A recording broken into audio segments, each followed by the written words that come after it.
So yan mga mi, bali nga pala flex ko lang yung sinuot ni Madam Asia nung kanilang nakaraang Christmas party. Bali nga pala bumibili ako ng damit ni Madam Asia ay sa Shein kasi grabe napakaganda ng quality. Bukod sa napakaganda ng quality ay grabe napaka-fashionista din. Kaya naman talagang sa Shein lagi ako umu-order ng mga damit ni Madam Asia. At grabe ng mga oras ay napakasaya ko dahil akala ko talaga ay hindi na aabot sa kanilang Christmas party. Kaya but na lang kamo ay nakaabot. Kasi ang nakalagay doon na shipping ay 19 to 21.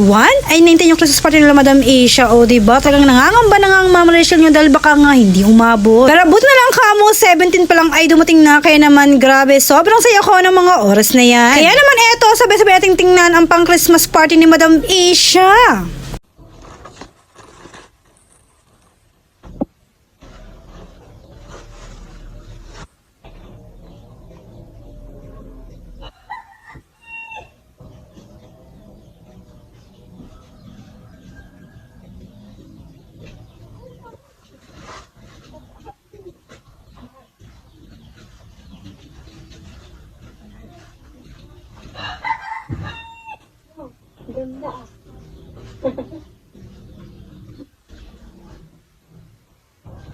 At yan na nga mga may fast forward nga diba? Napakaganda ng pang Christmas party ni Madam Asia. At nang mga oras yan mga may ay Christmas party na nila diba? Grabe at bagay na bagay nga kay Madam Asia. At sa Shein talaga ay grabe napakaganda. Kaya naman sa mga mami dyan ay nako sinasabi ko na sa inyo na sa Shein na kayo mag-order ng inyong mga anak. Hindi lang ng inyong mga anak kundi pati na rin sa inyong mga mami.